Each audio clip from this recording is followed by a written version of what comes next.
जी बिल्कुल ज़िले कश्मीर में हलंदड़ बंगवार कबीले जो है सो केतरनि सालनि खां वठी मुख़्तलिफ़ पहाड़नि जो है सो जहिड़ो हलंदड़ आहे जंहिंमें 90 खां वधीक इंसानी जानियूं जेके आहिनि सो ज़ाया थी चुकियूं आहिनि। अॼु उन जो आहे सो जड़नि खे ख़तमु करण जे लाइ सरदार अहमद अली ख़ान बंगवार ऐं सरदार नियाज़ अली ख़ान बंगवार जे उताक ते जेको आहे सो अमन काफ़िलो घुरायो वियो आहे। अचो त उन्हनि सां ॻाल्हि ॿोल कयूं, उन्हनि जो इन बाबति छा चवणु आहे। असुल हक़ीक़त से तक़रीबन जेका आहे त 90 खां मथे क़तल थियल आहिनि। अॼु जेका असां मेड़ बिरादरी मुक़दम मोतबरनि खे खणी वञूं था बिरादरनि वटि त 3 पहाड़नि जो जहिड़ो आहे। उन में तक़रीबन 15 खां वधीक माण्हू क़तल थियल आहिनि।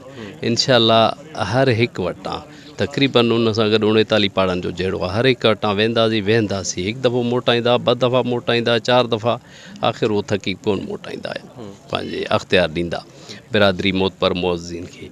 ऐं इंशाअल्लाह इहो ई असांजी कोशिशि आहे त असां पंहिंजे बिरादरी जा मामलात ख़तमु करे वरी ॿियनि पहाड़नि सां मुख़्तलिफ़ ज़ातनि सां बिरादरनि जा मामला ॿिया आहिनि। इंशाअल्लाह मोतबरनि मुक़दम मुअज़्ज़िन सभिनी खे खणी उन्हनि वटि वेंदासीं। बंगवार क़ौम जा मुअज़्ज़िन आहिनि जेके पंहिंजे क़ौम जा ख़ैरख़्वाह आहिनि, उन्हनि खे जन अॼु हेॾो सारो कठु घुरायो ऐं 90 जानियूं जेके इंसानी जानियूं आहिनि सिर्फ़ु बंगवार क़ौम जो जेके आहिनि फ़ौत थी चुकियूं आहिनि।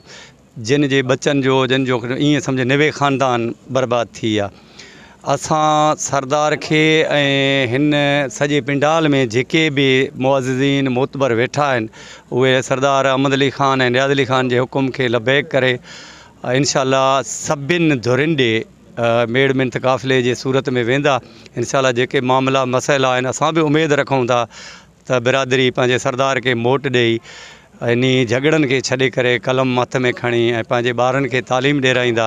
साईं सरदार नियाज़ अली ख़ान साहब, साईं अहमद अली ख़ान साहब, सरदार साहब, ॿिया जेके बि मुक़दम हिते आहिनि, मुंहिंजा मुक़दम, मुंहिंजा अछी ॾाढ़ी वारा, मुंहिंजा नौजवान, मुंहिंजा छोकिरा, समूरनि खे हथ ॿधी अर्ज़ु था कयूं त महिरबानी करे सभु ख़तमु कयो। वी छा पंहिंजे बिरादरी सां, न सिर्फ़ु बंगवार क़ौम सां, ओड़े पाड़े वारनि सां पंहिंजे तालीम ते ध्यानु ॾियो, पंहिंजे ॿारनि खे पढ़ायो, झेड़नि झटनि खां पासे कयो। असांजा कई ख़ानदान तबाह थी विया आहिनि। तक़रीबन 98 असांजा जंहिंमें औरतूं आहिनि, जंहिंमें ॿार आहिनि, जंहिंमें जवान आहिनि, जंहिंमें पोड़ा आहिनि, शहीद थी चुका आहिनि इन झेड़नि झगड़नि में। उन्हनि खे ख़तमु कयो। उन्हनि जो फैमिली सभु रुली थो वञे, हिकिड़े माण्हू जे करे हिकु फैमिली रुली थो वञे। ऐं सभु हिन वक़्तु जेके बि आहिनि पंहिंजी कोशिशूं दिलो जान सां कनि पिया था। इंशाअल्लाह ताला सभु ख़ैरु थी वेंदो। जी बिल्कुलु मूंसां गॾु हिते मौजूदु सरदार नियाज़ अली ख़ान बंगवार ऐं उनसां गॾु ॿिया जेके मौजूदु हुया, मां उन्हनि जूं ॻाल्हियूं ॿुधियूं। उन्हनि जो इहो ई चवणु आहे ही जेको हलंदड़ जहिड़ा आहिनि केतिरनि ई सालनि खां वठी हलंदड़ आहिनि ऐं क़बीलाई जहिड़ा नासूर आहिनि।